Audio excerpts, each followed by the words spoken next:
Welcome. I'm Dr. Vinay Prasad. I'm a hematologist-oncologist, and I'm Associate Professor of Medicine at the University of California, San Francisco. In my professional life, I see patients, I teach trainees, and I do research in healthcare policy. This is Plenary Session. Plenary Session is a podcast at the intersection of medicine, oncology, and health policy, and you're listening to Season 3. On this week's episode, I've got a very brief discussion of the dose response between PPIs and the risk of acquisition of COVID-19. It's one of those rare instances where someone on the internet says, go write a letter to the editor, and that person is in fact the editor. You won't want to miss this. Next up, I'm going to talk about time to treatment initiation in cancer medicine. Is it good? Is it bad? How do you make sense of these studies? This is going to be a philosophical discussion of research. You won't want to miss this. And our interview this week is Dr. Lynora Saxinger, who's an expert in infectious disease and hospital infection control, and you won't want to miss this discussion with overtures to COVID-19. So, stay tuned. If you like this podcast and want more content, follow me on Twitter at vprasadmdmph. Check out the YouTube channel, Vinay Prasad, MD-MPH. Patreon backers will get access to the slides for lectures I give on Plenary Session. Want to hear from us? Email us your question at plenarysessionpodcast@gmail.com.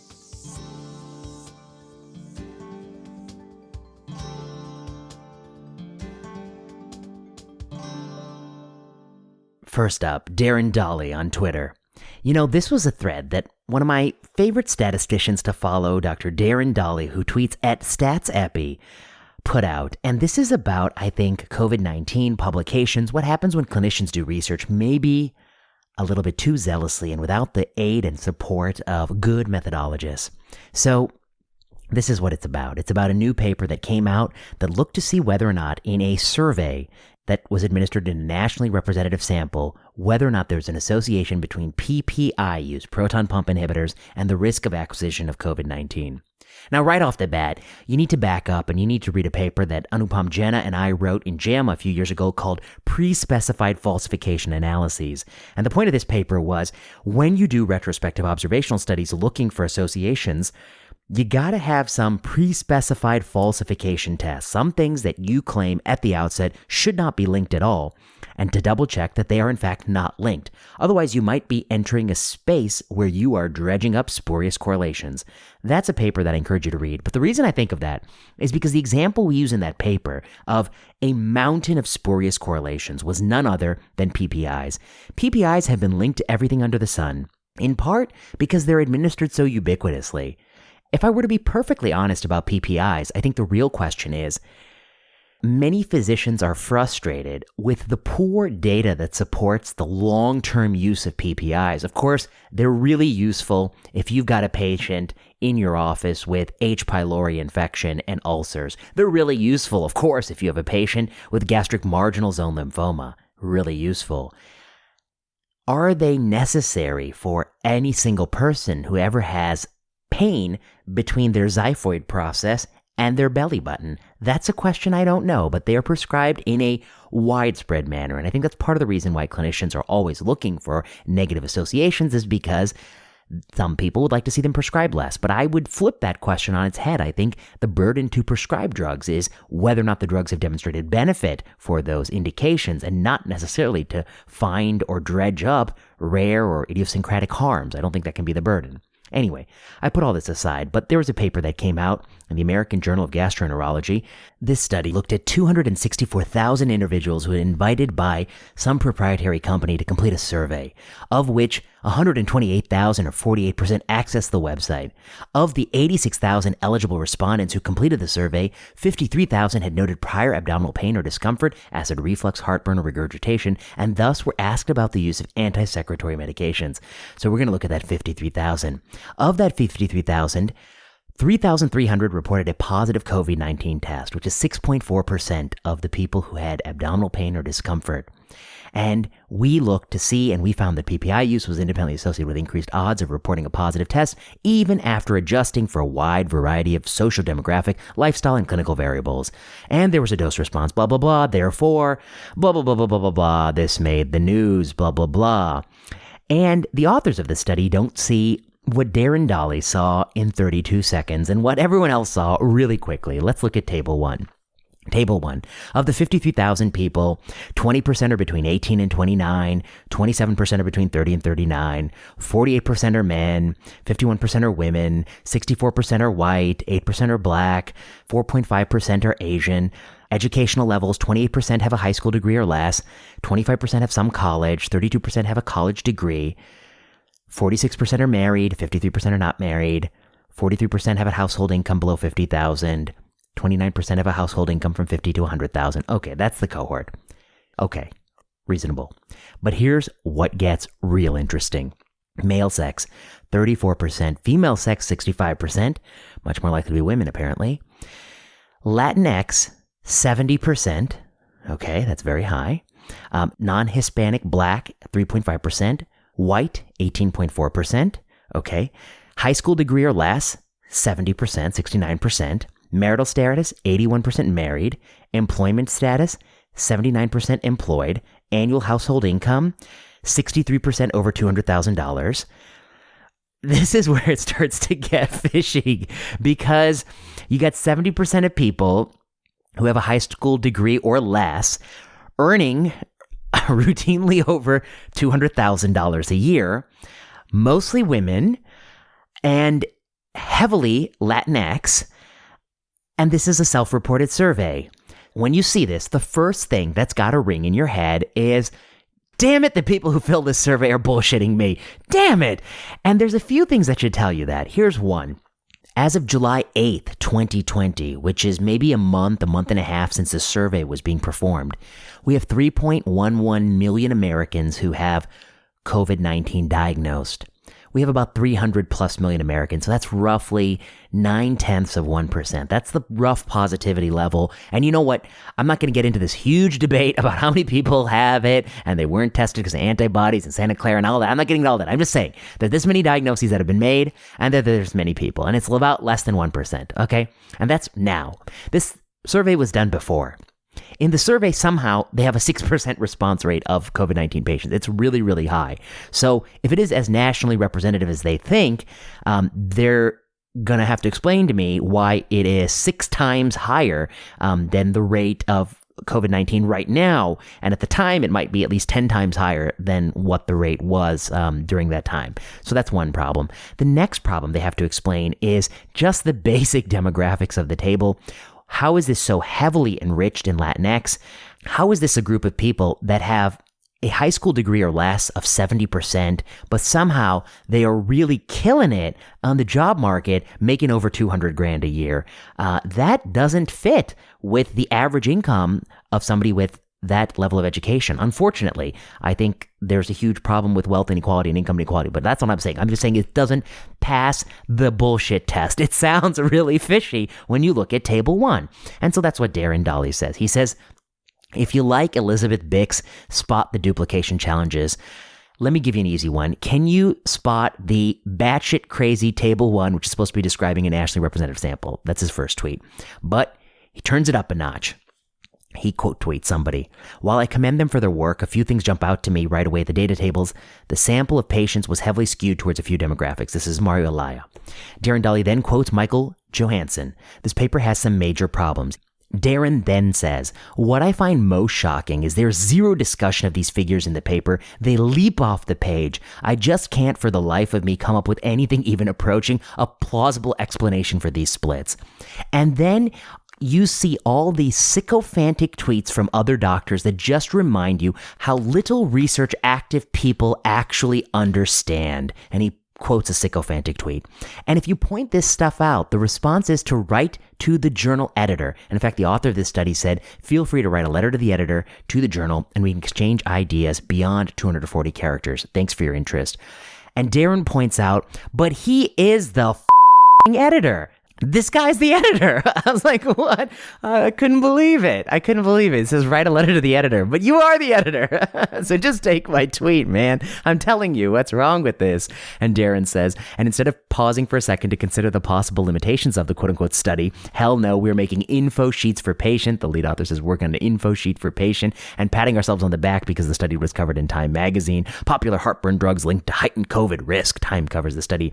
And nobody seems to know or care that, all caps, these data cannot be real. Oh boy, this is classic COVID. I mean, it's just staring you in the face that people have just bullshitted on your survey. They've just told a fib or two. That's just what they're doing. And that's just what people do on surveys. You know, that's part of the survey business. 0.09% of people in this country have documented COVID as of July 8th, 2020. You did your study a little earlier, so it's going to be lower than that. But 5.2% of people in this country like to bullshit on studies. And that's why you got a 6% positive COVID rate. You got 5% of people lying to you. And that's why they have a high school education, they're Latinx, and they're making $200,000. That's the plausible explanation, is that people filling out this survey just don't care. And they're just lying. They're just making things up. Just because, to be honest with you, I get surveys in the mail all the time and I delete them. And if anyone really made me want to do a survey and you're not going to do something for me, like compensate me for my time, I'm going to either fill it out with whatever the first bubble is or click to the end. And I hate to admit, but I've clicked through so many things in my life. You know what it's like to do all the things that we do to become physicians. We have to click through lots of things, and sometimes you just click through. And if somebody gave you a survey you really didn't care about, you're just going to make things up. And anyway, I think that's not the problem. The problem is that there's such an exuberance to just report the discovery, to say the usual things like, of course, we can't exclude that there's confounding that we didn't really capture, blah, blah, blah. But there's nobody who just wants to take a step back and point out that this just doesn't sound right at all. It's gotta be just totally wrong. It's gotta be just people making stuff up. And that's gotta be what it is. And you shouldn't be proud of publishing it, and you shouldn't be proud of press releasing it, and you shouldn't be proud. And it's a shame that Time magazine doesn't look at that table and ask questions like, how are these people with a high school education or less in this country making $200,000 or more? That is spectacular income, and that's unrealistic. And that's the problem here. So, what's my takeaway? I think people who follow this podcast should check out my YouTube channel. A few days ago, I put out a video called How to Write a Research Paper, but it really was a trick. It was a trick because the whole purpose of the video was to tell you how do you think about research questions and whether or not to do it, whether or not it makes sense, and to really sort of do that long periods of thinking. And I talked about when you get data back for a study, you got to just sit there, think about it, describe it. Before you do any analysis, just look at it. What is it telling you? What you see? And the reason you do that is because if you had done that in this case, you'd say, this company is giving me crap data and I can't use it. That's what you would have said. You wouldn't have published it and you wouldn't have been so happy about it. But the real irony is, when confronted with this damning fact, the decent thing to do is to say, give me a day, let me sleep on this. Do a review overnight, call some colleagues you trust, and then come out the next day and say, you know what, I'm sorry, it's wrong. We're going to retract that paper. And you guys were right, and I missed it, and here's why I'm mad I missed it. And just to do that, I think people will forgive you for it, It's okay. But to say write a letter to the editor, and you are the editor, and you're not taking the criticism by Twitter, that's part of what I think is going to make people kind of annoyed. And anyway, I don't want to pile on this paper anymore, although I did find it really funny. And they really got me. They really got me when they said, just submit a letter to the editor, but you are the editor, sir. That gets me. That gets me good. On that positive note, we're going to shift to time to treatment initiation.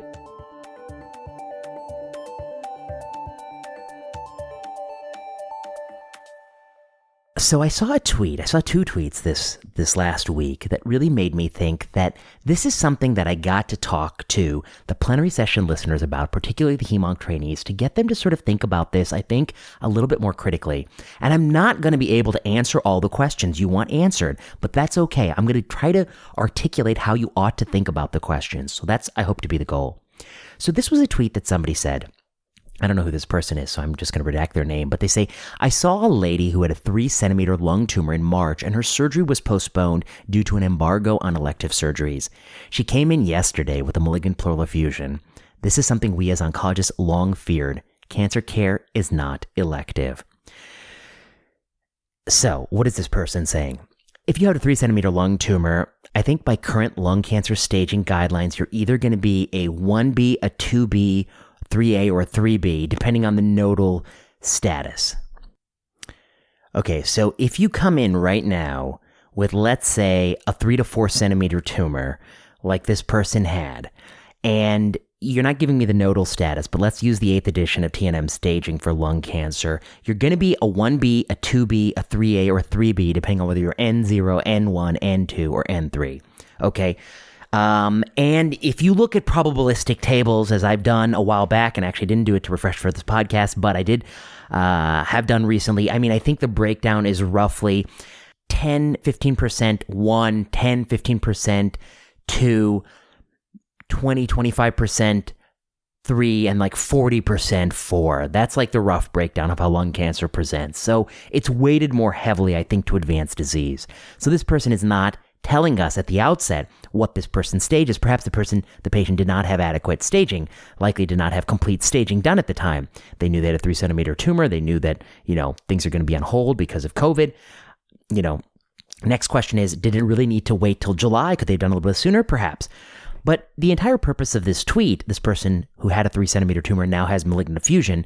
Listeners might not know, but malignant effusion is by definition stage 4. So this patient presumably was an early stage lung cancer patient, at least the tweeter believed, and now with the passage of time is an advanced stage lung cancer patient. So I think, is it possible? So let's just articulate this person's fear. This person's fear is that had we done something sooner, we would have intervened, interdicted on this tumor when it was locally or regionally advanced and curative. Since we did not, we missed that window. It allowed it to metastasize, and now the patient is in an incurable setting. Ergo, this presumably has hastened this patient's death from a certain death from lung cancer, which is a stage 4 diagnosis, to the possibility, although probably low, depending on which stage she was, depending on her nodal status, but the small possibility that we could have actually cured her of her disease. That's what this person is saying. And that's a shame. Lung cancer surgery is not elective because these things can happen. And I want to say that explanation is possible. But the person who's saying this, if you really want to be intellectually honest, you can't just fall to that explanation. You have to really think it through. And there was one person in the comments, which I noticed a comment that I don't think many people even noticed or liked. This person said, you do have to wonder if there was already microscopic pleural spread at diagnosis. That's what this person said. In other words, this person said, you do have to wonder if this patient were actually already a stage 4 patient, and just by allowing time to pass, you allowed that stage 4 disease to declare itself, that the malignant effusion declared itself. Or alternatively, you could have perhaps in further staging, like a PET scan, you could have found some evidence of distant spread. We don't know. This is, we're only getting a fragment of a story. But the question is, did the delay harm this person? And I guess I want to say there are two possibilities. One is that the delay did harm this person, that had this person had the surgery earlier, this person would have a better overall survival quality of life and may potentially have had a curative outcome where now they are destined not to. That's a possibility. The other possibility is that the delay helped them. See, it's not neutral, actually. It's that it helped them. Because if the person had microscopic disease there already, and let's say that was disease that was not going to be eradicated by adjuvant treatment, because quite likely, if the disease was going to come in visible quantities in the near future, it would have been unlikely to be eradicated, I think, by adjuvant therapy.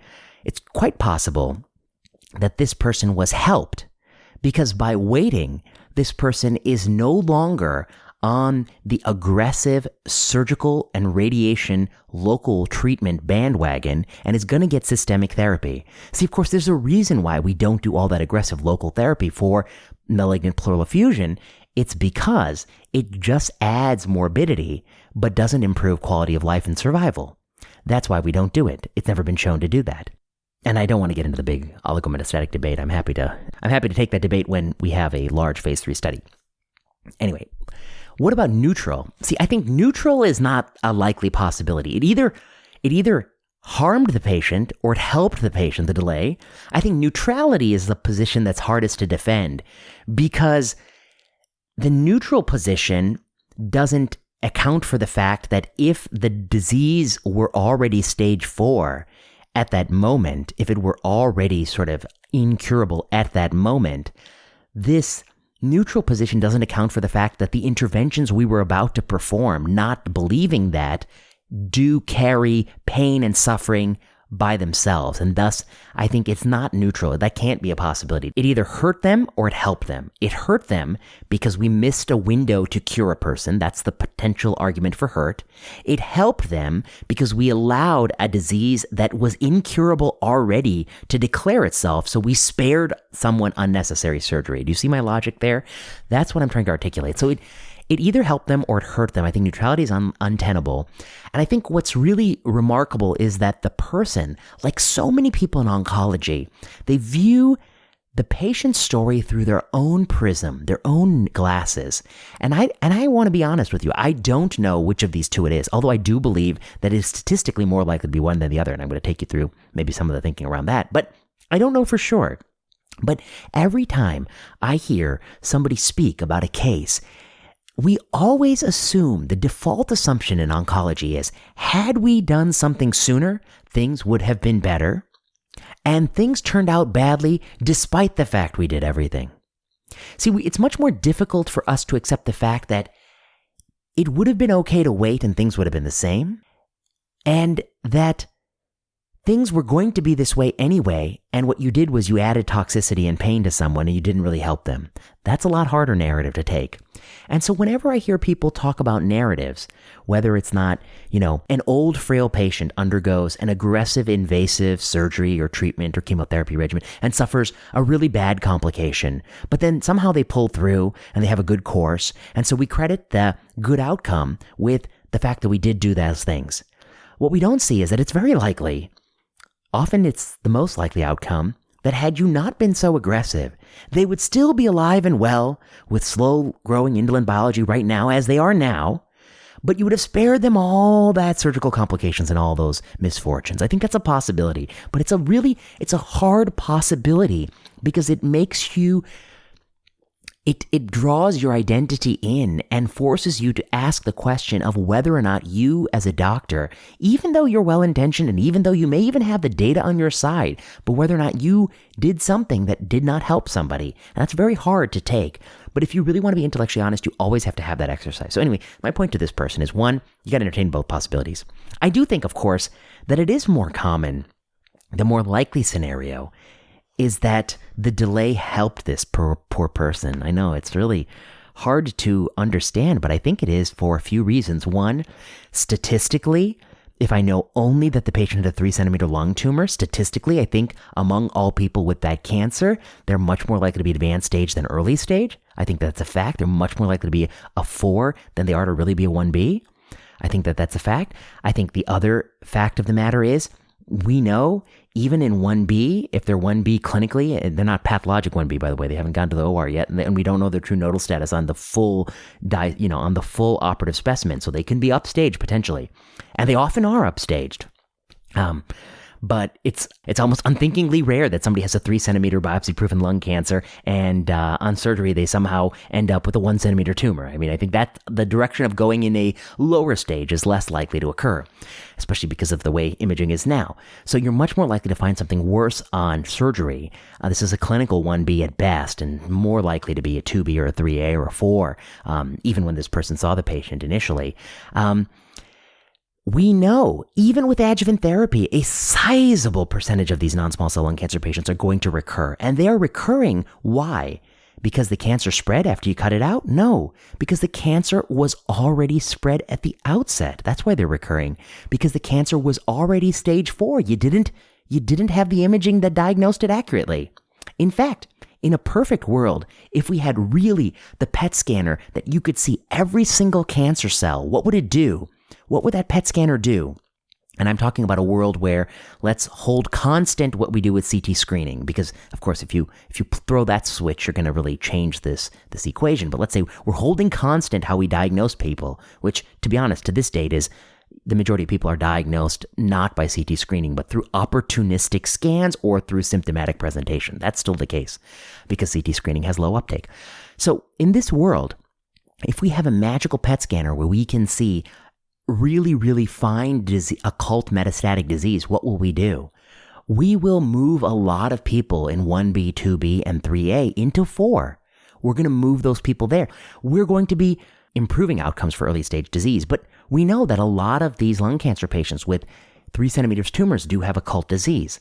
So, my personal view is, I think given the sort of statistics by which lung cancer appears, given the recurrence rate by stage, given the nature of this disease to often be metastatic, I think my feeling, and given the time course, that the time course is actually quite swift from March, April, May, June, or already we're talking July. By June, within 90 days, the patient has malignant effusion. My guess is that the commenter who wrote, "You do have to wonder if it was already microscopic pleural spread at diagnosis," I think that commenter is probably right. I think if I were to put a benchmark on it, probably 8 out of 10 times, that commenter is right, maybe even 9 out of 10 times. I think that's the sad reality.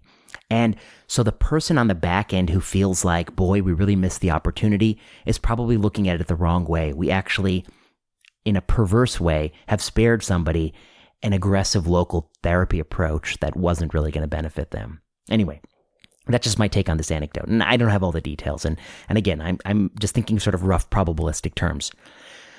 But now I'm going to get to what I actually want to talk about. When this article came out, there were a couple of people who piled on and they tossed in some research papers. One was a paper by Khorana, which appeared in PLOS One. I published papers in PLOS One too, but when you have a paper that has a large clinical implication for cancer patients and you publish in PLOS One, people got to ask why you're publishing in PLOS One, okay? And I know it's because you got rejected from a lot of other journals, okay? That's the only explanation. I mean, that's the likely explanation. Now, I'm not saying this got rejected from other journals. I don't know that to be the case. I just have my feelings that you don't go to PLOS One. It's not the first place you'd go to. I mean, it's the place you go to when you've gotten a few rejections. So that's my feeling. And trust me, I've been there, man. I've been there. But when you have a paper that is not highly provocative and it's going to PLOS One and you've been rejected a lot, then I think it's possible that there's some methodologic concerns. And so anyway, this is a study that looks at the NCDB database, which is a database that is just horrendously overused for clinical questions, which has lousy covariates and is actually quite poor at answering many clinical questions, but yet is widely available and hence it's used a lot. And there's going to be some more kind of work on this coming out about how good a database this is. But anyway, that's another plenary session. These authors asked a simple question, which is if you were diagnosed with early stage breast, prostate, lung, colorectal, renal, or pancreas cancer between 2004 and 2013, is the time to treatment initiation associated with a better or worse outcome? And here's what they find. Increased time to treatment initiation was associated with worsened survival for stages 1 and 2, breast, lung, renal, and pancreas cancer, stage 1 colon cancer, but not prostate cancer, and not, I believe, stage 2 and 3 colon cancer, right? Let me double check that. Increased time to treatment initiation. It's bad in stage 1 breast, stage 1 lung, stage 1 colon, stage 1 renal, stage 1 pancreas, yes, but it's looked protective in prostate. Okay, in stage 2, it's bad in breast, in lung, in renal and pancreas, but it looks protective in prostate and protective in colorectal. And in stage 3, it's null in breast, it's protective in prostate, it's protective in colorectal, and it's null in renal, but it looks like it's not going great. Okay, so, I mean, they generally find in a lot of cancers that it's bad, but in not everything. So that's the gist of it. There's some problems with this study. One of the problems, of course, is guarantee time. What does guarantee time mean? The way they're defining the cohort is you had to have a diagnosis in this database and you had to have gotten treatment in this database. So that means that the longer it takes you to get treatment, you had to have lived that long to be coded in that arm. No one can die before they receive treatment, right? So if you are on a 1-year delay and 80 out of 100 people die while they're in that year, they're only going to look at outcomes and the 20% are still alive because that's the way they've defined the cohort. So that's a problem. That's called guarantee time or immortal time. And I don't believe they adjust for that. And it's very hard to see, though it's only the first few weeks and they look at 60-month outcomes. The guarantee time, I do think that's a problem. But now let me just talk about the other study. The other study was somebody who came along and said, well, I've got a study that looks at treatment delay in advanced non-small cell lung cancer. And it looks like if you delay longer, you have better overall survival than if you delay shorter. And so this is in fact another paper that looked at a single hospital cohort, and treatment delays of greater than 50 days had a median overall survival of 12 months, and treatment delays of less than 50 days had a median overall survival of 7 months. So it looks quite significant. But of course, for you to have advanced small cell lung cancer and get a 50 or 60 day delay before treatment initiation, that means you have to live 60 days and survive, because if you died in those 60 days, you're not included in the analysis. You had to have had the treatment. And so that is a selection filter for indolent biology. If you look at treatment delays of 4 years, you're only going to have 1 in 1,000 people still alive, and that's like the person with the most indolent biology, tail of the curve kind of person. Okay, so what is wrong with these studies? What do I want you to think about? I guess I would say before you do these studies, I think you have to think about what is the question you're really asking.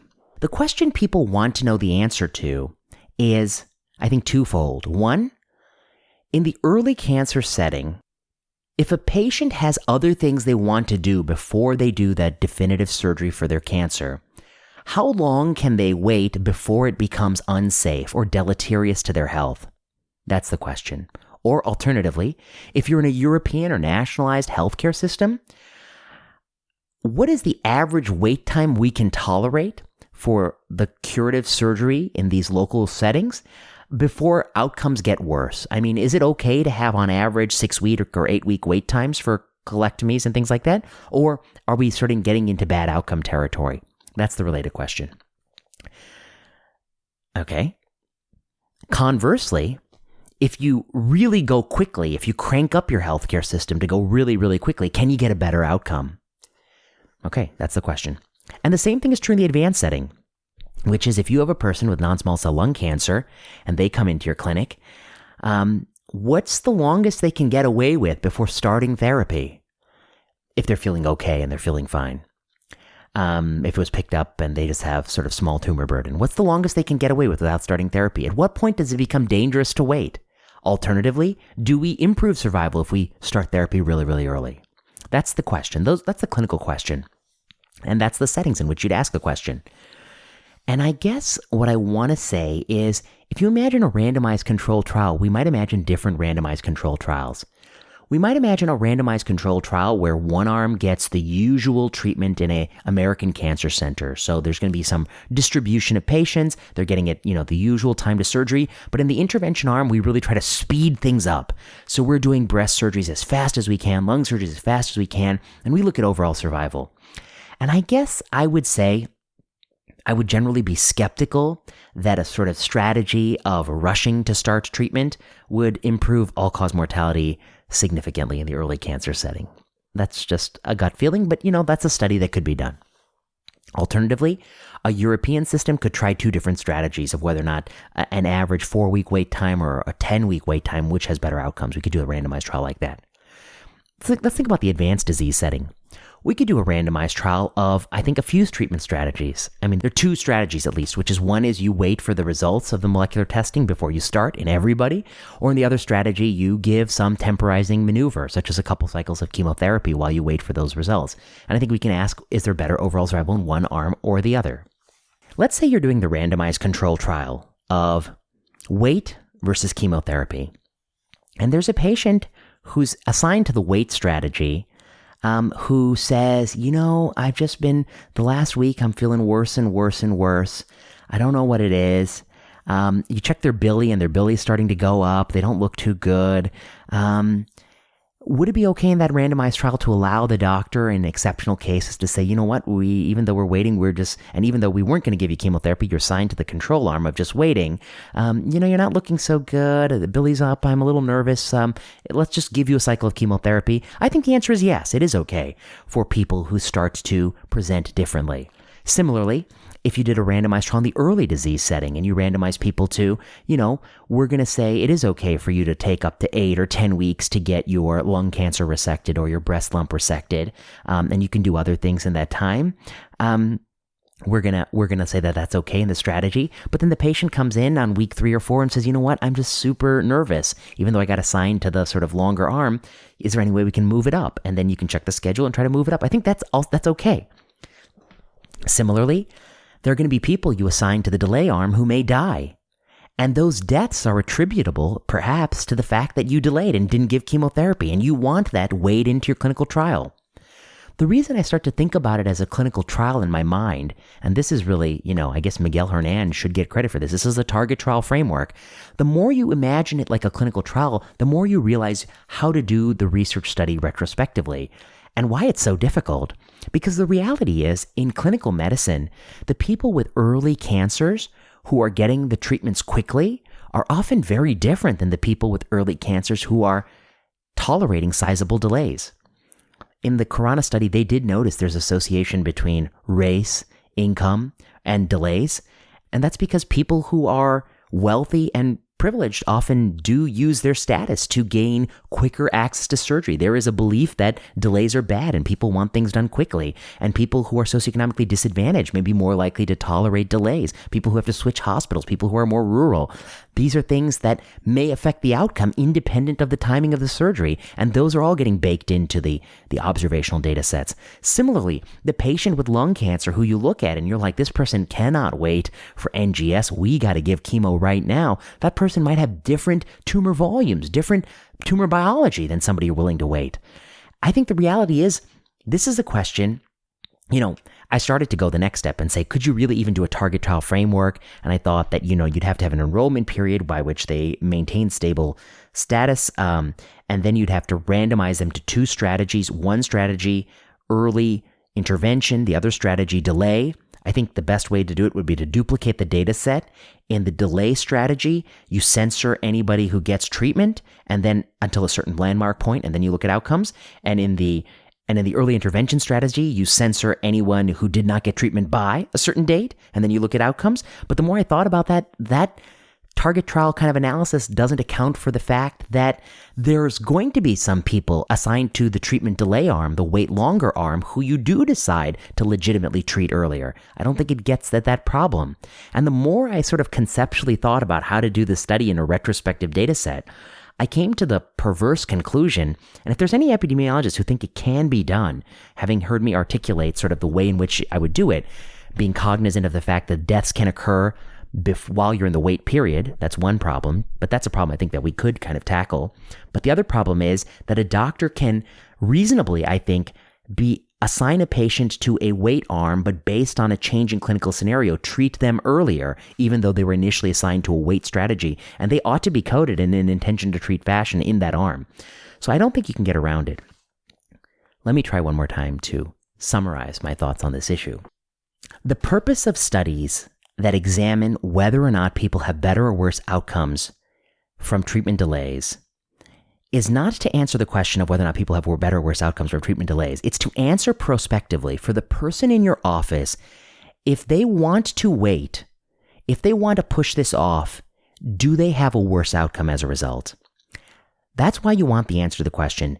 Or in a national hospital system, should you invest in resources to move this up and make it go faster? More surgeons, more ORs, those sorts of things. That's why you want the answer to the question. You will never be able to answer this question in a retrospective data set because the reasons some people get delayed and some people get things done quickly are deeply tied to the doctor's impression of the person's wealth and economic assets and their ability to leverage treatments and healthcare systems. It's tied to all that.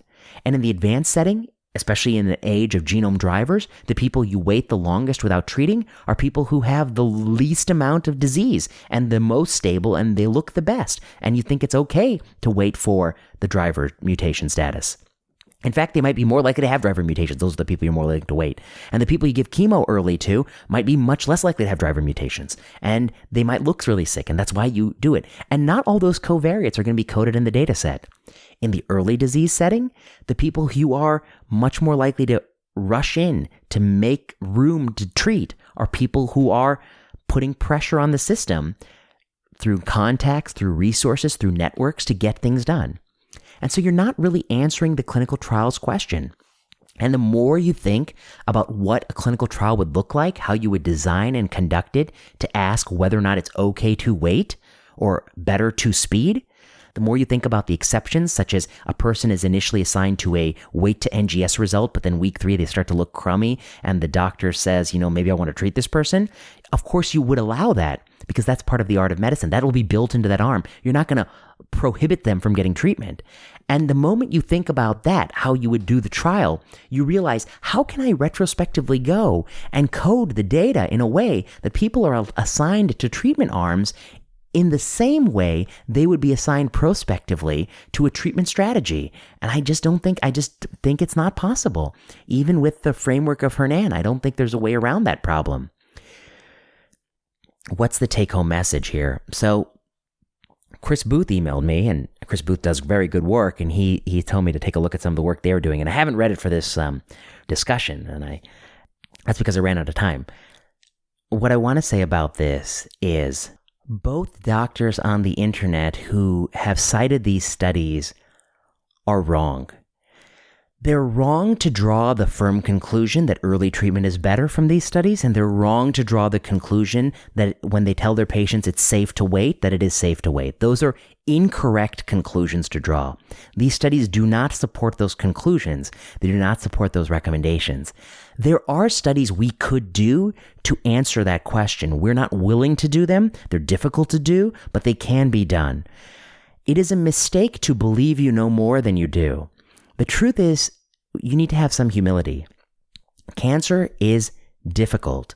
It is possible that for early tumors, there is some advantage to acting very quickly in some cases. Alternatively, it is also possible that you might get much more time than you think to do an early surgery. It's possible that a person with a 3-centimeter tumor who just a few months later has malignant pleural effusion, that you could have helped them had you intervened earlier and done the surgery. But it's also possible, in fact, I believe statistically more likely to be the case, that that was a person who was destined to have metastatic disease, and that by doing the surgery earlier, you would have just cut them one more time in their life than they needed to be cut, and they're not going to live one more day longer on this planet.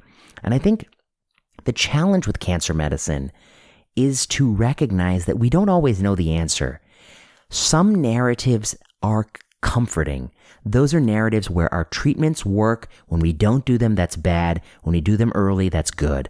Those narratives are comforting. And you can always find retrospective data that confirms those narratives because the narratives fit with our practice. We deploy aggressive interventions in people who look like they can take the aggressive interventions. And then we pat ourselves on the back when they do well. But they do well in part because they looked better at the outset. We wait for NGS results longer in people who look well than people who look unwell. And then we tell ourselves that it's safe to wait because data suggests that people live longer if you wait longer. We ignore the immortal time, of course. This is a very problematic part of oncology. The truth is, some questions cannot be answered with retrospective studies. They can only be answered with randomized trials. But they will never be answered with randomized trials when people fool themselves into thinking they already know the answer. And I think that's the hardest part about research. That's the hardest part about research to teach, which is that there are some questions you cannot answer with the tools and data you have. And the last thing you want to do is try to answer them. The best thing to do is to say, I cannot answer this right now. There is a theoretical best way to answer this. It's a difficult thing. It's going to be hard to do, and they might not do it. but we should withhold judgment until that moment, and we should push for that thing. And so these studies, this mountain of evidence that time to treatment initiation has some favorable worse outcome, and there's null studies too, these are not very reliable in my opinion. And even I spent a great deal of time thinking about how I would sort of duplicate the analysis and do censoring like they've done with some statins analyses in a clever way. But I think that the problem here is is unique. And so I would urge some epidemiologists to think about this, especially somebody good in causal inference. I think the problem is unique because even when you're assigned to the delayed intervention arm, some people will be allowed to breach that protocol and get early intervention based on changing signs and symptoms. And that is something that doesn't happen in other studies of early versus delayed initiation. So that's a very unique facet here. So on that positive note, and I'm not so sure I did a great job of explaining that, on that positive note, we're going to turn to a riveting interview that you won't want to miss with Dr. Saxinger, an expert in ID. And this is going to have a relevance for COVID-19, and it's going to be a bit provocative, so you want to buckle up for this. Stay tuned. Well, I'm back in plenary session, joined via Zoom by Dr. Lynora Saxinger. Dr. Saxinger is Associate Professor of Medicine at the University of Alberta, Edmonton campus. She's a practicing infectious disease doctor, an antimicrobial steward, and a hospital infection control expert. And it's my pleasure to welcome her on plenary session. Dr. Saxinger, it's so good to speak with you. Thanks very much for the invitation. I appreciate it. So you're a practicing physician, and you're somebody who cares a great deal about infection control. In fact, that's your expertise. That's what you do day in, day out. I'm not in charge of facility infection control, but I'm very, very interested in infection prevention and treatment across the board, and particularly interested in all of the interesting developments in the mask literature over the last little while. Oh, yes. And among other things. And that's why I saw your thread and I thought, you'd be a wonderful person to talk to, because I think, you do something that is difficult to do, which is you're striving to be really exceptionally honest about what is known and what is not known, what the quality of the evidence is. But at the same time, you're not abandoning your position as an advocate. You still are, to some degree, an advocate. You're what I call sort of an honest advocate. You want people to do something, but you want them to really understand what that means and what that entails and be very honest about that. In contrast with, I think, advocacy, which sometimes can overstate the case, can make things seem more or better than they really are because they think that will get the outcome they want. But that is a very dangerous type of advocacy, in my opinion. You're nodding your head. I wonder if you might just talk a little bit about that philosophy. Your philosophy here is, wanting to make good evidence-based recommendations, but wanting to be really honest about it. How do you think about that? Well, I think what I was perceiving is that our evidence base behind some of the things that are being discussed and recommended is actually quite weak. Like, weak enough to actually be embarrassing that we had not been able to set up a way to fund and do the studies that should have been done actually before and after the 2009 pandemic influenza. So we have a lot of unanswered questions about prevention of respiratory viral infections in the community. And I looked at this actually back in 2009 as well. What we were seeing were people looking at the same pretty poor evidence base and coming up with actually different conclusions, and expanding new literature coming out on things like fabric filtration and droplets and things like that, and coming up with conclusions that to me kind of outstrip the weight of that particular type of evidence. And so, although I want to prevent excess pandemic spread, of course, I actually almost consider it like informed consent. We should tell people that this is what we're recommending right now, and this is why. And if we're honest about the evidence base that we're using, it'll actually be easier to explain why our recommendations may change as our evidence changes. Right. So I felt like the current evidence base was kind of being oversold or being looked at through a bit of a biased lens, when in fact, I don't think we need to do that. I think that people are capable of dealing with reality and honesty and might even appreciate it. Yeah, so no, I agree wholeheartedly. And I think that in addition to the fact that it might have these untoward effects on the public, I think when you are overstating claims of evidence, you actually do a bad thing to the research agenda, and we'll talk about that in a second. But I wonder if maybe at the outset, what might be helpful is, this was sort of the last point of your thread, but maybe we should start with that and just really quickly say, in order to prevent the spread of SARS-CoV-2, you believe we ought to do several things. You're a supporter of several things. What are those several things? And then let's talk about the evidence for them. So let's just say, you're a supporter of, what do you support in an effort to control the spread of the virus? So I support basically layered prevention, which means that you're balancing off all the things that appear to work and have varying degrees of evidence. And so distancing definitely makes a difference. Yes. And there's no doubt that in the Wuhan experience, their lockdown profoundly affected the reproductive number of the infection in their community. And part of that was just shutting down people contacting each other. Right. And then after that, actually, most of the spread was within households, which is also what you'd expect. And so that's a core measure. And so physical distancing, whether that is by means of lockdown or people voluntarily decreasing the amount of times they contact people, and then choosing to stay farther away when they do contact people, is just clearly a sensible thing to do. And there is actually reasonable literature to support that as well, like in terms of 1 and 2 meters and things like that. It's observational but useful. Yes. And the next thing is hand washing. Yes. Things that I found so fascinating about the randomized controlled trials of mask wearing, particularly in university dorms. Yes. They would actually randomize groups of students to wear masks or wear masks and do hand hygiene. Or nothing, or education, which is kind of like nothing sometimes, I think. And in those studies, there was really no signal for masks alone, but there was a suggestive signal for masks plus hand hygiene. Yes. And that was I think, from probably at least 10 years ago. But I remember looking at that and thinking, why is that? That surprised me, that masks would not have that much of an effect. But when you added in hand hygiene, that seemed to be the bigger effect. So that raises questions about really the predominant mode of transmission. Yes.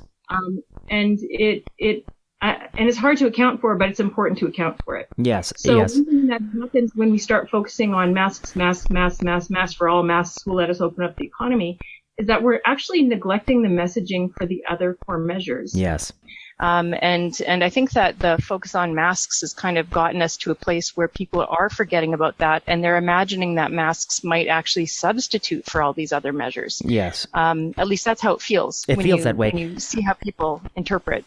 I mean, I haven't done an empirical study, but if I were to go on Twitter and sort of empirically catalog the types of public health messaging by doctors and public health experts, I suspect, I don't know this to be true, but I suspect you'll have a lot more for masks than you will for hand hygiene. It's not uttered in the same breath as it ought to be, is one of your points.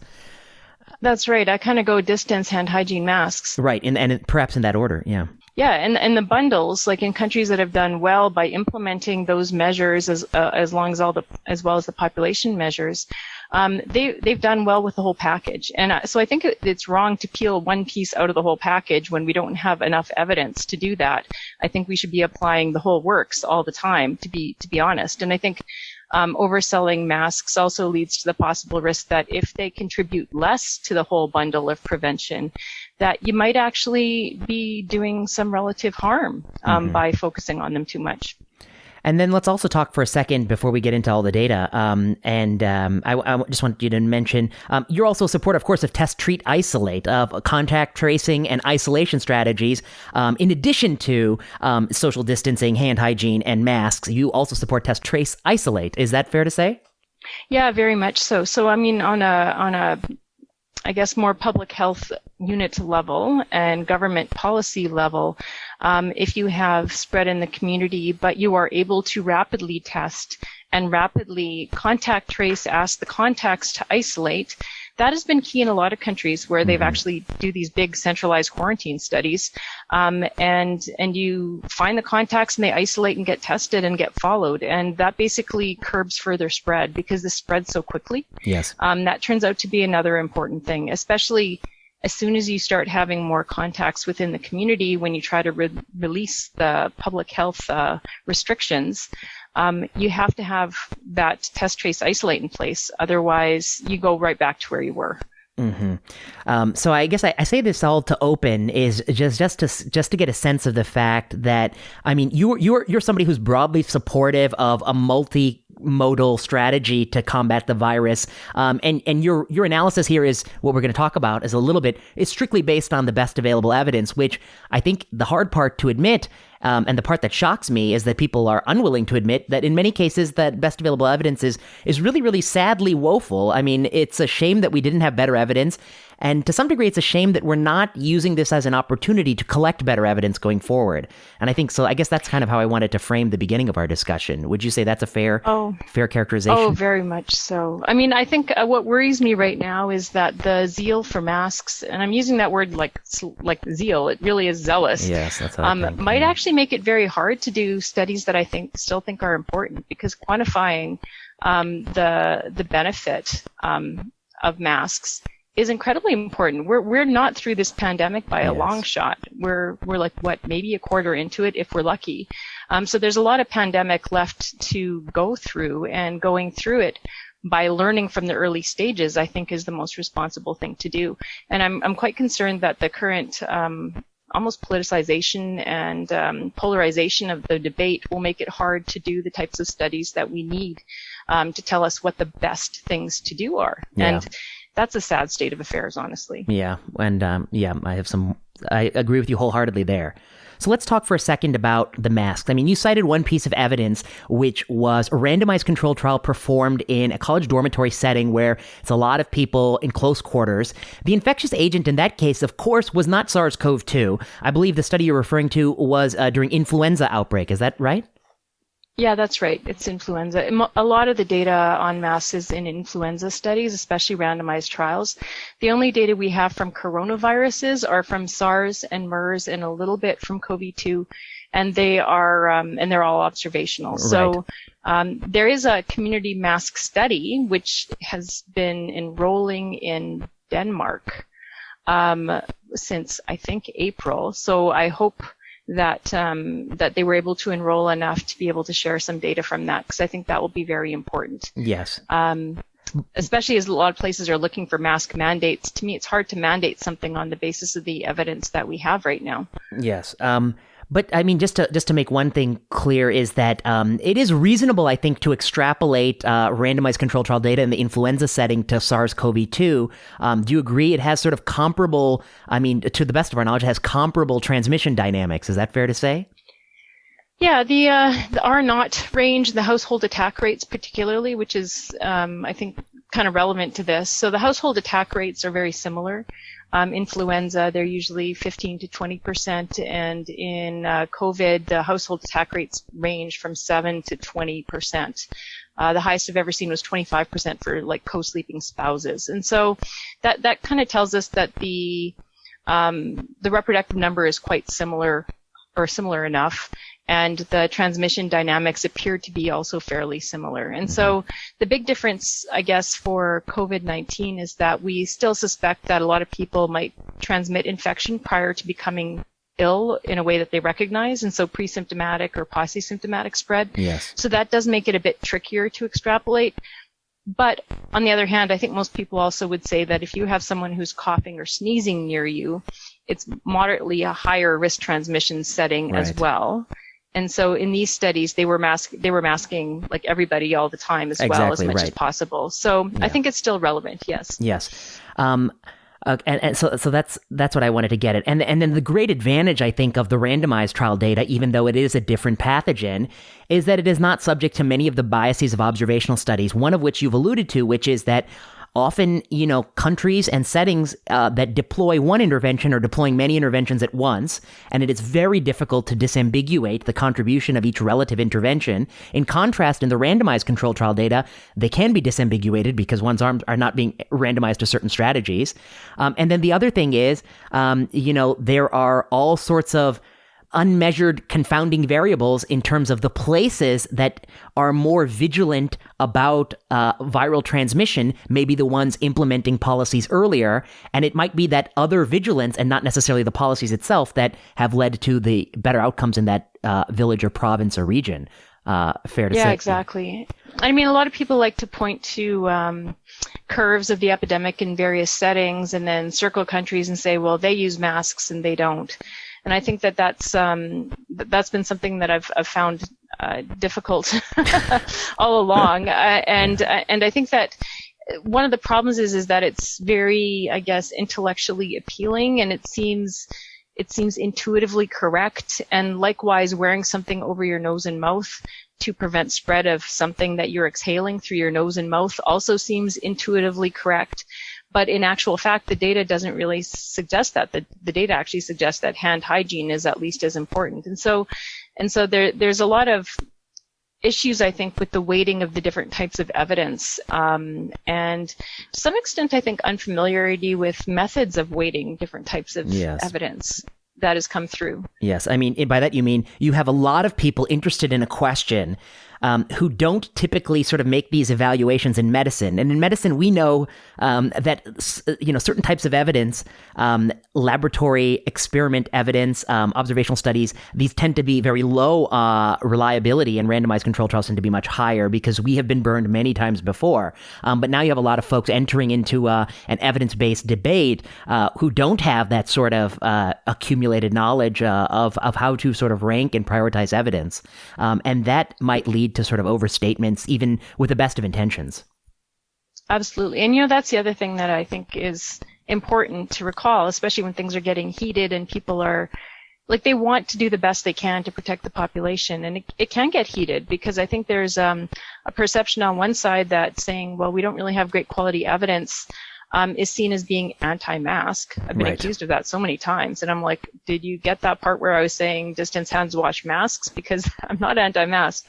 I'm kind of more pro-truth. But they get very upset. And I think that it's important for us to remember the common ground is, well, we all want to do the right thing. The other piece that people get hung up on, I think, is when we talk about could there be a downside to focusing on masks? And aside from detracting from the other messaging, people have talked about things like behavior differences. So risk compensation behavior. So if you wear a mask, does that mean you're more likely to go out? You're more likely to be closer to people. You're less likely to wash your hands. And we honestly don't know. So the evidence base there is largely mute, and it's starting to evolve, and it will be important to look at.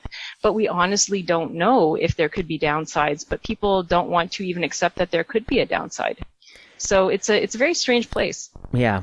And I agree with you. I mean, I think that I read a couple studies, and one study suggested that there was not that level of risk compensation, but another study seemed to hint that there might be. But I mean, I think that's a very evolving and sort of nascent subfield. But let me just start with, I mean, there are a few things I wanted to kind of have you discuss. One is, one type of evidence that I think is just really baffling to me that it's gotten so much credence is obviously when you take somebody and you put a mask on them and ask them to sneeze in sort of a very high resolution camera, that it's clear that if you put a mask on someone's face, there's going to be less particulate spread or, less droplets coming out of their nose than if they don't have the mask on. So you see these sort of viral videos of somebody sneezing with the mask on, not a mask.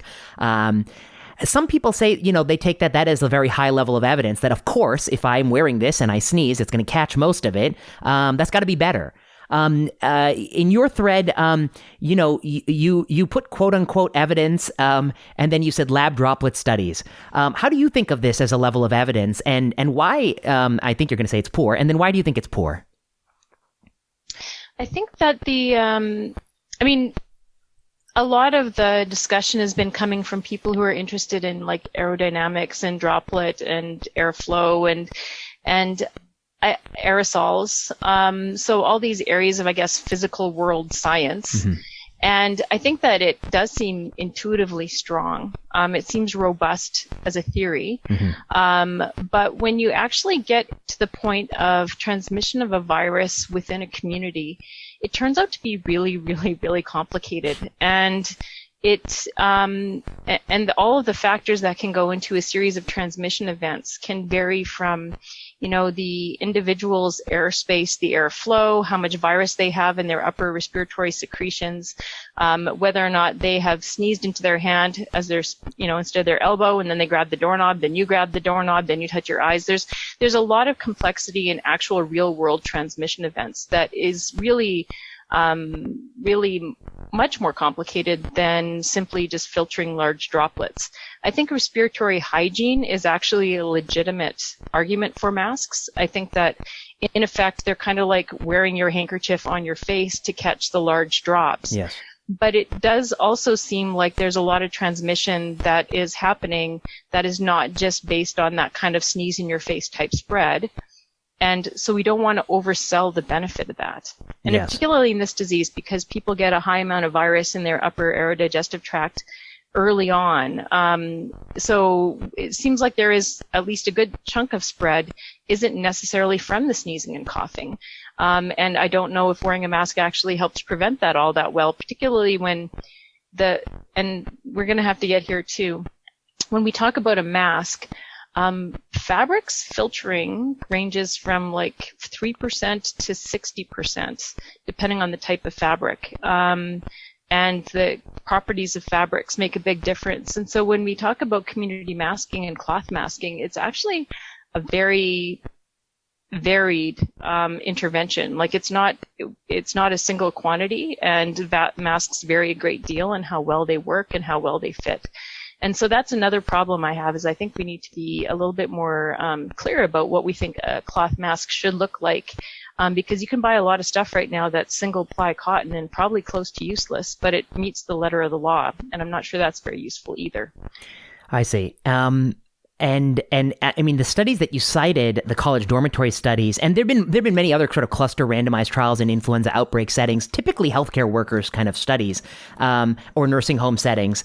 The typical masks used are surgical masks, which have different characteristics, including sort of a barrier between the exhaled air and the person's mouth that is known to sort of capture a higher level of particles. Is that fair to say?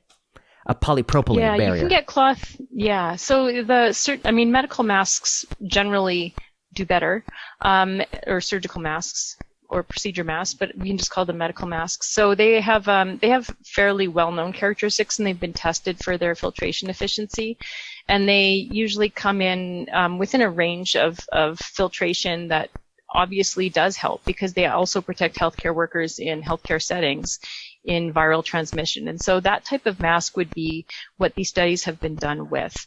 And there's only been one study where cloth masks, like explicitly cloth masks, were used as part of a randomized control trial. And that one was actually deeply non-reassuring. So that was a healthcare study where they had healthcare workers were randomized to continuous masking with either cloth masks or medical masks.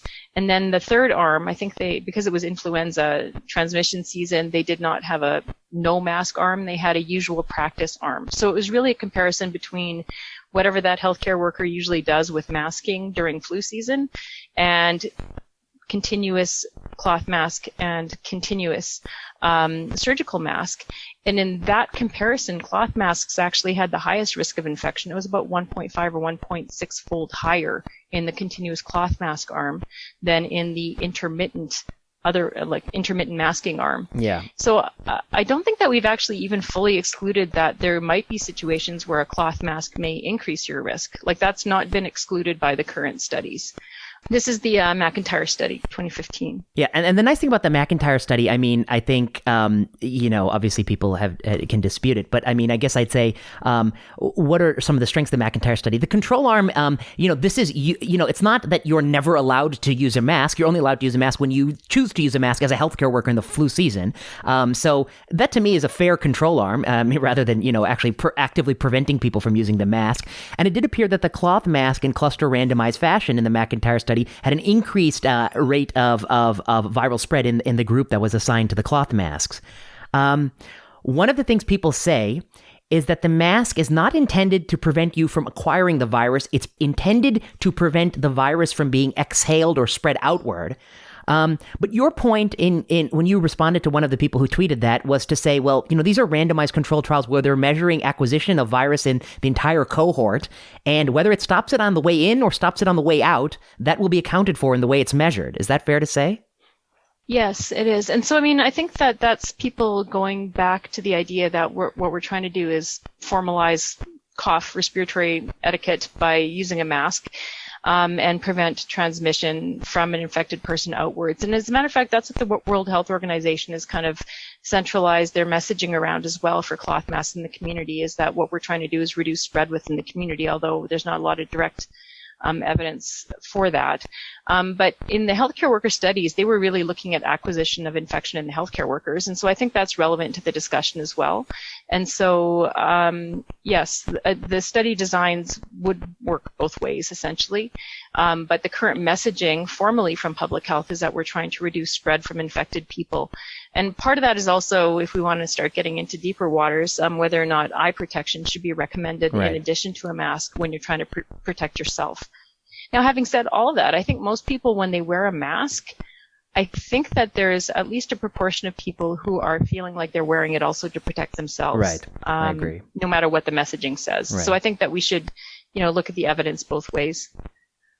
So I guess, Paul Glazius from Bond University in Australia, an expert in evidence-based medicine, he makes the point that one of the things that would be kind of useful to see is a cluster randomized control trial of people in the community setting randomized to mask wearing or face shield. Because face shield, you're going to get that eye protection. And that's just one possibility, but there are a number of different randomized control trials. In some places, as is being done in Denmark, there's a randomized control trial of mask wearing versus usual practice, but not mask wearing in the community setting. And that's supposed to be a 6,000 person randomized control trial.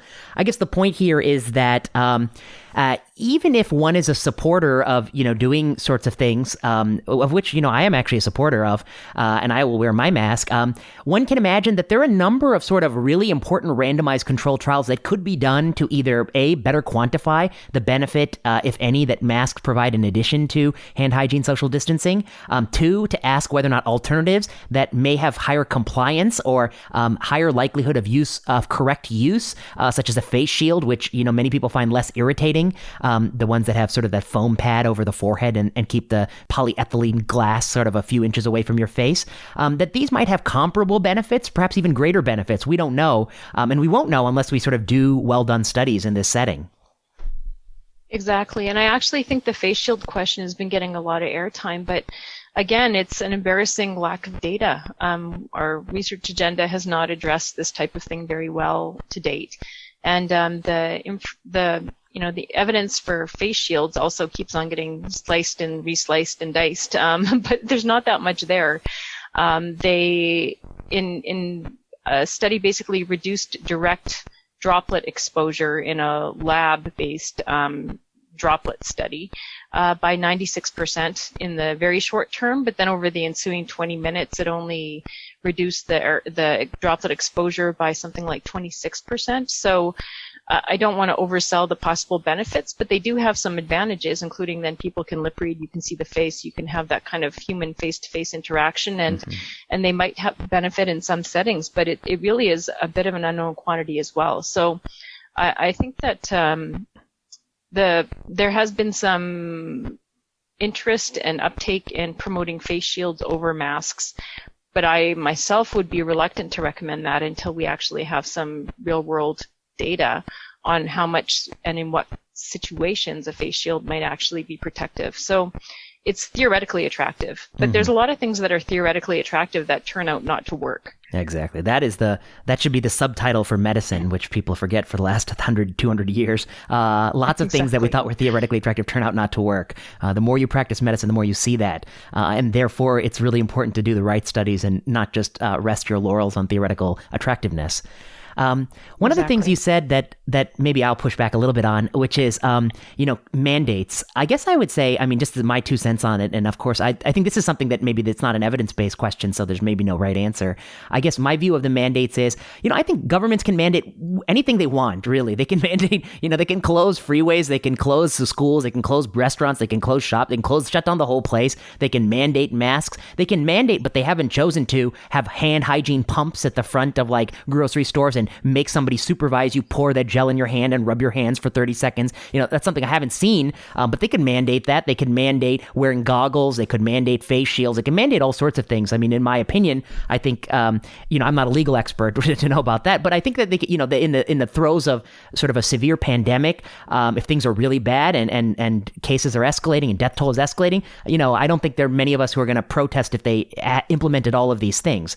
But I guess the question is, and I'll let you jump in a second, but the question I think is not, I don't know what people have the legal authority to do. The question is that good governance, sound, rational policy making is that, when there is uncertainty, I, as a policymaker, would not be in the mandate mood. I would be in the randomized mood. So maybe county by county, I can implement different strategies. I could have a cluster randomized trial across a couple states at a county level or at a municipality level. In one city, I could mandate, squirting gel in hands plus face shield. In the other city, I could do in a factorial design kind of thing. And in a short period of time, I might, realistically be able to answer many important respiratory pandemic questions, not just for COVID, but for future viruses in the future. And I think that not doing that is a lost opportunity. Now I'll let you jump in how you think about this, the question of mandating and randomization, and how you would kind of think about those two things. Right. Well, I think that you made an important comment around mandate. I was kind of thinking about our local context, and I'm in Edmonton, Alberta. We have low rates of community transmission that we're watching nervously. Hospitals are pretty clear. I was on call for the weekend. I saw 2 COVID cases in our whole hospital. So things are fairly under control. And in that setting, I think that a mandate might actually not necessarily have the effect that we want, especially if it's a mask-only mandate. And I would change my thinking on mandates, I think, with 2 things. One of them is, if we have an uncontrolled situation, I would be much more interested in whatever potential benefit we could get. Gotcha, I see. Right. Yeah. Because I think that the risk-benefit starts to change there. Because right now, if we had a mandate and you look at enforceability and you look at people who are disadvantaged and don't have a lot of free funds to buy a mask, and the enforcement and who's going to provide the masks, and all those things become, I think, kind of messier, especially if the rationale for using them is not as strong, because we aren't in that scenario. We're not quite as good as New Zealand, but I'm sure that there'd be no point in a mask mandate there either. So we're in the context of our epidemic, I think, makes a mask mandate something that I would be more willing to look at with better evidence. And if evidence came along that I thought was really compelling, I would definitely jump in with a mandate. But in the absence of that, I'm kind of less certain. And the other thing, I guess, is kind of plays off what you were saying just now, which is, if we were going to mandate anything, I think we should mandate all of it, not just part of it.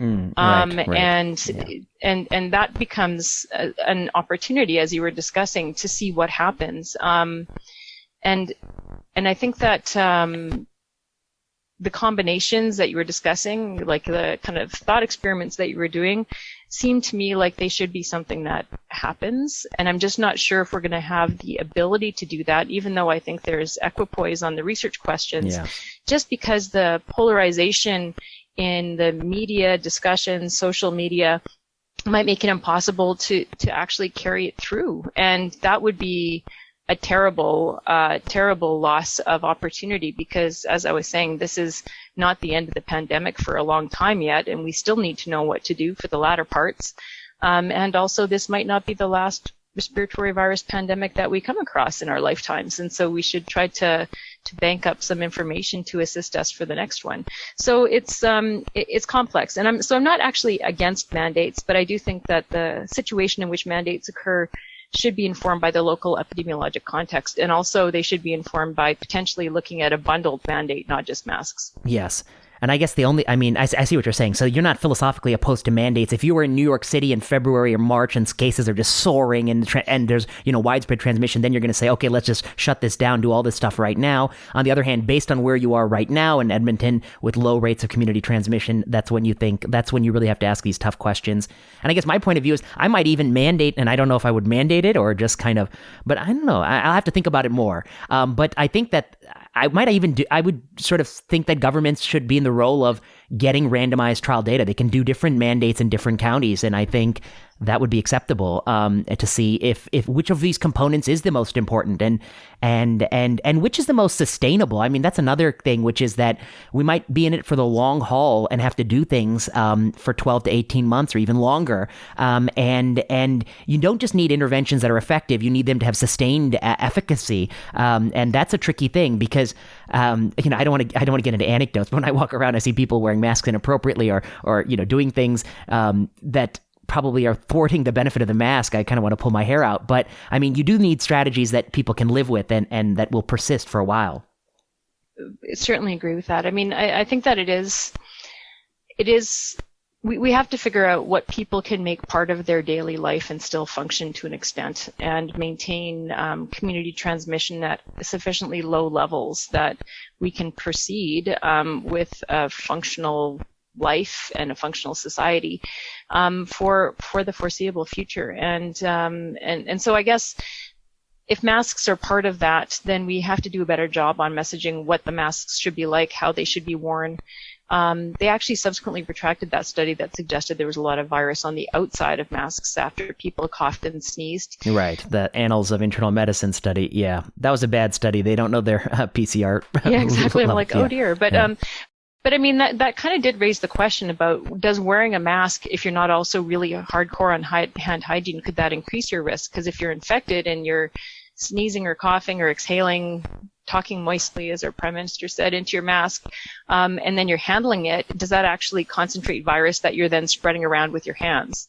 And so that's one of those unintended consequences that you'd like to make sure is not an issue. So we have to kind of build it in so that the best thing to do is the easiest thing to do is the expected thing to do. And we're a little bit far away from figuring out the best part yet. Yes.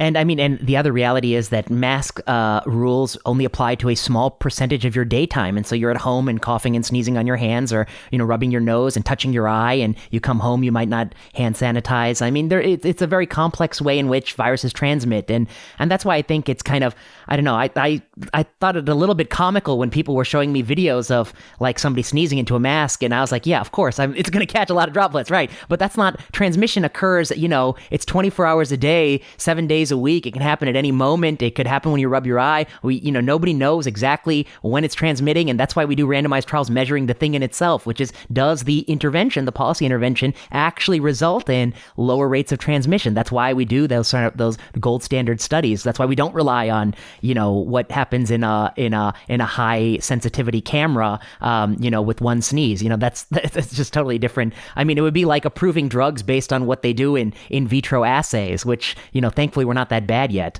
We don't do that. We still run clinical trials. Well, there's early in COVID-19, there was some gestures towards that for right. sure, though, too. And I mean, I think that's exactly the issue, is that the real world transmission is not something that you can extrapolate from a lab scenario of any kind, honestly. And so far, the data that we have is really, I mean, the randomized trials probably underestimate benefit of masks sure. and don't show any, honestly. Yes. And the observational trials probably overestimate the benefit. Yes. And so we're in this position, I think, of really lack of clarity on how much they help, although theoretically it seems like they should. Yes. It's frustrating.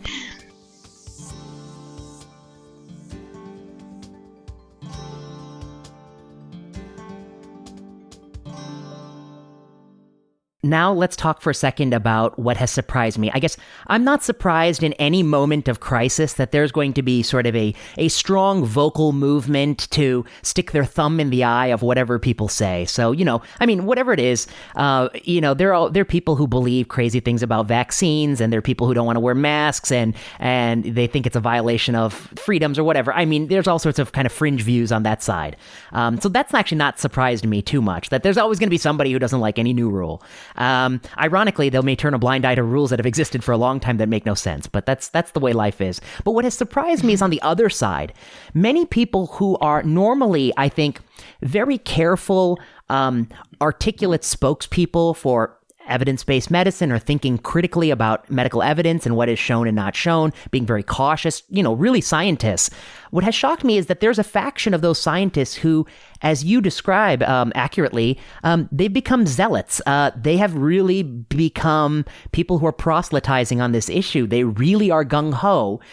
They are really certain about the benefits of this policy. There is no room for doubt. I actually might even go a little bit further and say they tend to gang up. They don't like to hear anything that doesn't fit their worldview. They are very forceful about that. They're very strong. What's going on this side of it? These are people who I thought that, they would be the ones who we need them to sort of champion doing the right studies. In order to get the right studies done, we need these kind of people, scientists, to say that we have uncertainty, we need to do studies, encourage policymakers to do the studies. Instead, you've seen them say that it's you're going to do this or hell or high water. I mean, we really have to do this. What is going on the psychology of that side? That's what I think I find more interesting, or at least puzzles me more. It's actually been kind of dysfunctionally fascinating, because I think it's almost like a combination of, the whole medical and scientific community was incredibly stressed at the early stages of the pandemic. Everyone was, and medical professionals, I think, also had a lot of fear for their own safety, and there was this pressure cooker of gaining knowledge, and so everyone became ravenous instant experts on all sorts of things in a very short time. And a lot of the stuff that was coming forward, like I said, had this intuitive appeal to it, about your catching droplets, you're filtering, you're covering your mouth and nose. It seems like it's a no-brainer, and I think that it's possible that in times of stress, your evidence lens probably might be a little bit less apparent and less in evidence, so to speak. And then we also had a confirmation bias kind of thing where you saw people going down this path and going farther and farther down the path and surrounding themselves with people who are in the same area in terms of their thinking. And so it almost became like a faction, and there's a lot of internal validation of the views. And then it became polarized. So it seemed like, to a large extent, a lot of the people in infection control and public health and infectious diseases, lifers in this particular area of study, I don't know that we were paying as much attention. Like, I don't think we realized how far it was going in the other direction, because then you come up for air and everyone's telling you you're an anti-masker. And you're like, what? And like, what? Like, and everyone's attacking the World Health Organization on matters of public health policy. And you can criticize different organizational responses, but at the end of the day, there's a lot of people who spent their entire lives working in these areas who have, I think, a bit more of a realistic and nuanced appreciation for the complexities of transmission, for example, and have a different way of looking at how you weight different streams of evidence. But they've been largely steamrollered by a group of by this group of people who I think is just zealous, as you said, and coming at it often from different angles that might cause them to weigh different parts of evidence more strongly, like the aerosol experts and the built environment.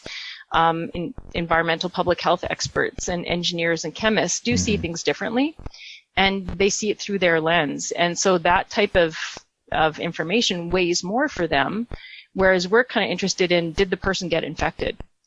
And it's created a very strange scenario that I think is just showing us our silos are very dysfunctional, and we really should probably be triangulating and working together instead of yelling at each other from our silos, which is what's currently happening. Yes, I agree. And I think that, I guess I wasn't so surprised that it's the chemists, the sort of the people who do sort of science where it really does tightly fit models and you can really sort of script it and you can map it and you get what you expect often.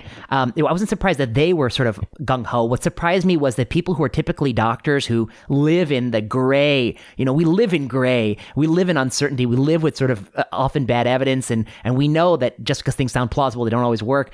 It surprised me that many of those doctors jumped aboard so quickly. And I guess, just want to echo something you say that, the label mask or anti-mask, it's such a strong and polarizing label. The answer is, I'm happy to do it, and I do it, and I'm happy to recommend it, and I think it's reasonable to recommend. But you can recommend something and be honest about what is known and not known. And I think that's the hardest part of policy and politics, which is people think you have to oversell things to get people to buy in.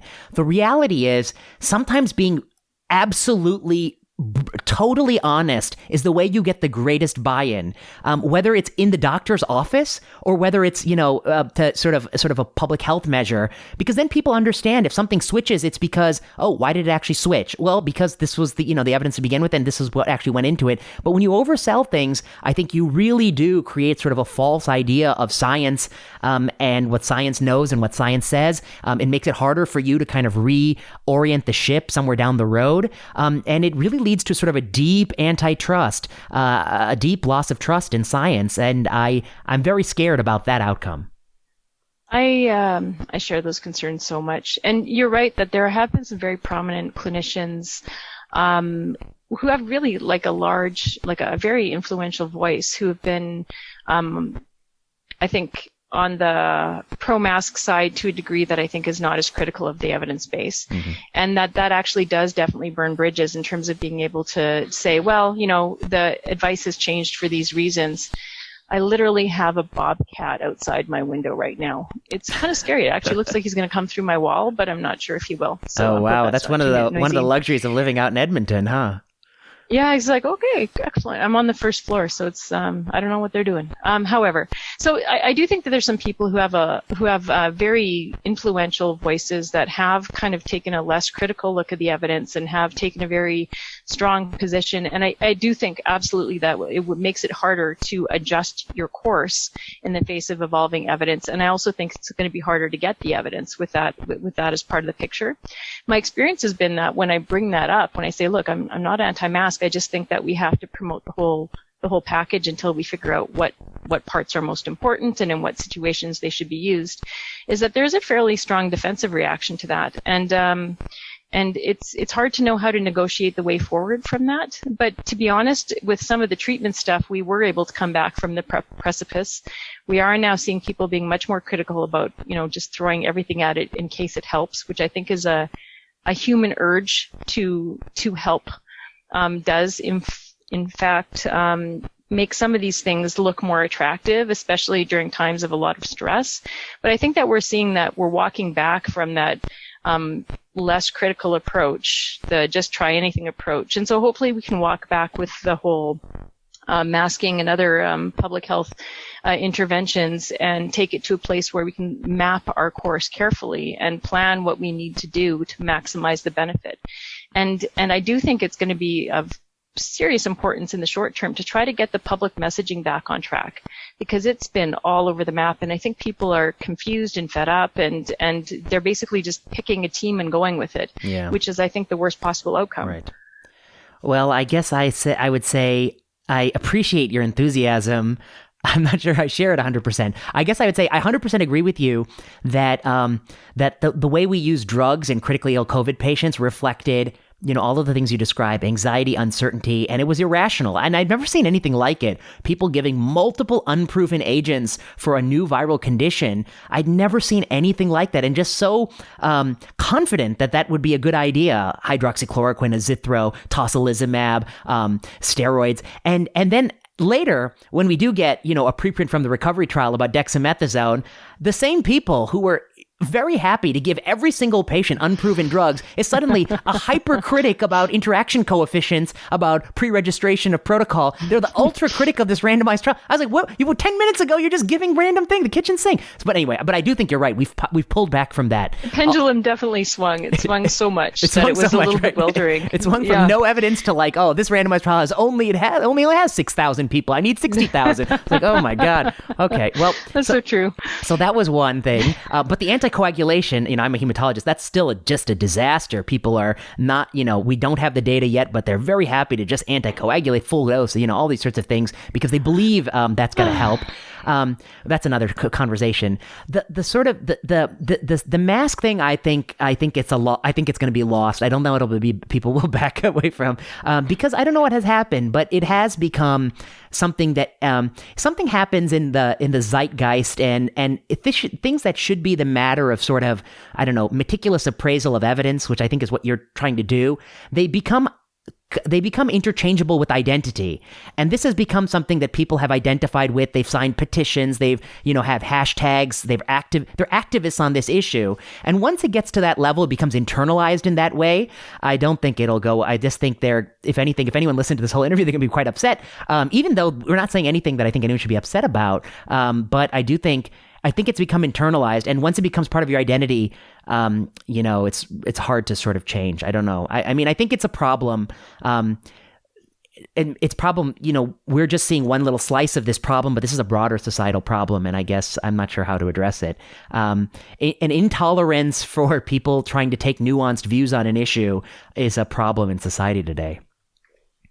I'm going to have to agree with you, actually, and I think that your point about when it becomes part of your identity, it's very hard to let go. I think that that's actually a true thing. I do think that at some point, should we develop an evidence base that more clearly supports a particular course of action, that anyone who self-defines themselves as an evidence-based medicine aficionado or even just a clinician who's trying to apply best practices might have to have that long dark night of the soul to figure out how they're going to change their messaging. But I think that it would take quite a lot of reframing and data to do that. I think that that's actually a good point. Maybe I was being an optimist. Well, I wish, which is hard these days. Yeah, so, so take home message is, you're an infectious disease doctor. You're an advocate for many components to a public health strategy to curb the spread of the virus. You've also looked through all the randomized controlled trials, as I did many months ago. And when you listen to the rhetoric and you've read the studies, you, like me, felt like there's a disconnect here. And that disconnect is we're overstating things a bit.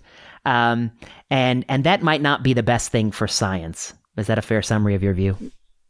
Very, very much so. And I also think that it does seem to me like informed consent. When we're telling people that we're recommending something, we should be able to give them a realistic idea of what it is that we're recommending and what we think the possible benefits or risks might be. And we're really not in that position right now for masks particularly, but we can say that these measures have been shown to be useful in a variety of settings, and then leave the measures as a bundle and promote the bundle and try to do the studies. And but it's hard to de-escalate the rhetoric and figure out a way to try to get things a little bit back more in the center where we can have sensible conversations. It's a real challenge. Yeah. Well, that's well said. So, I mean, I'll leave it at that. I really appreciated your thread, and I think listeners should check it out. And also, I mean, I think people should actually do, people who are very interested in this should read some of the randomized control trials that have been done. And you can also look at the observational studies, but I think they're worth taking with a grain of salt because they do have some notorious kind of issues, as they do in many places in clinical medicine where observational studies can misestimate therapeutic efficacy. And anyway, that's something that there's going to be some new publications coming soon. Dr. Saxinger, I'll give you the last word, but thank you so much for coming on the podcast. And I think for really kind of putting your finger on something that it's difficult to talk about, I think now, especially on a medium like Twitter. I think it's better in a podcast.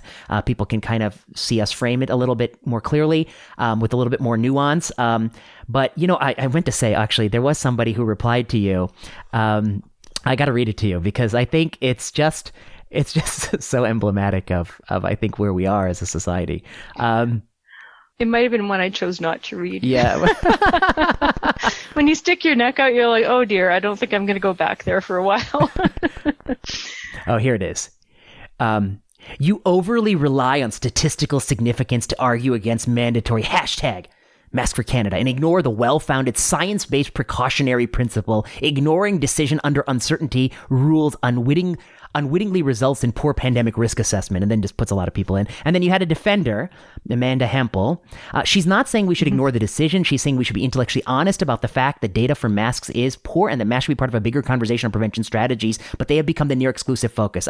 That's well said, Amanda. And then that is very well said. That's very well said. And then Dr. Maria writes back, precisely the point about ignoring the rules for decisions under uncertainty and science-based precautionary principles. Often lack of data is used to defend decisions to not take action to protect public health. It's also a lack of understanding of pandemic risk. And she again, she's not saying don't make decisions. She's saying be honest about the uncertainty. Don't go around saying it's simple or certain when it's not, because frankly, that is lying. And then this person said, to accuse someone of lying because you don't agree is disrespectful. And then says, I'm not accusing you of personally lying, just certainly not because I disagree with you. I'm just trying to point out that claiming the science behind masks is clear and simple is false. I was like, oh, this is Twitter 101. I mean, this is, if you don't mind, I'll just say what I think is something that I've observed, which is there are a lot of people out there who have a lot of free time and they sit on Twitter and they're just looking to get offended. They're just looking to get offended. And here you come along and say something that's really, I think, very sensible and fair. And Amanda recognizes that. And they just want to be offended and want to portray you to be a villain and portray this.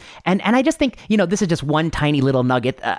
But this is just endemic. This is just what I would say 50% of Twitter is just this. Somebody looking to just get riled up about something. And I think it speaks to just people are bored and people are looking to have some entertainment. And I just don't know what else is motivating. Is this anyone? A few people are reading this and it's not persuading anybody. I mean, what is the point of this kind of pushback? But I guess it's fair to say, you've gotten pushback for this. I think it's very inappropriate. I don't know. How do you feel about it on your end of it? I'm trying to have a thicker skin because I think what happens a lot is you see these exchanges on Twitter that I think are pretty heated, but then you also have a whole bunch of people on Twitter who don't say anything. They're watching. Yeah. And if you say something that they think, oh, that sounds sensible, and that person is not, some crazy rabid raver, like that person is actually making sense to me. I think that really when I'm putting things forward now, and I'm trying to learn how to do this because I'm a Twitter neophyte really, I'm just putting things forward for those people who are just taking it in. I agree. And not the people who are, reacting so strongly, because sometimes I literally think with that thread specifically, people were reacting to what they thought I said without actually even reading what I said. Oh, of course. It was really strange. I was like, what? Or what did you read? And it was like actually mystifying, which is when I stopped looking.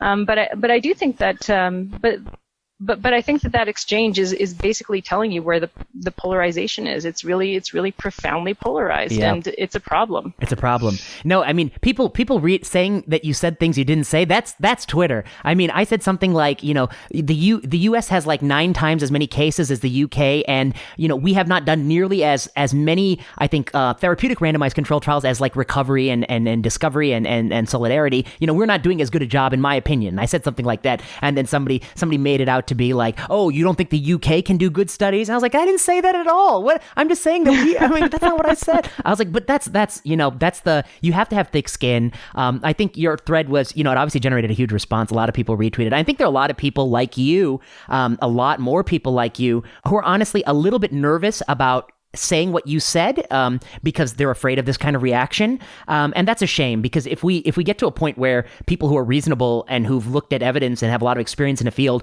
are not comfortable saying what they think, that's a bad situation for public policy. It's only the two poles talking to each other. But Dr. Saxinger... Oh, that's so true. Yeah. Dr. Saxinger, thank you so much for doing this. I really appreciate your time. And we'd love to have you back on any sort of ID-related issues or anything, you want to talk about.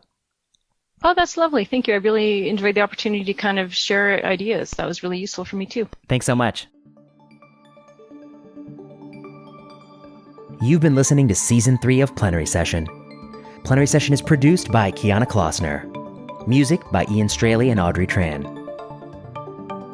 The views expressed on Plenary Session are those of whoever said it and no one else. Plenary Session is not medical advice. Follow us on Twitter at plenary_session. Until next time.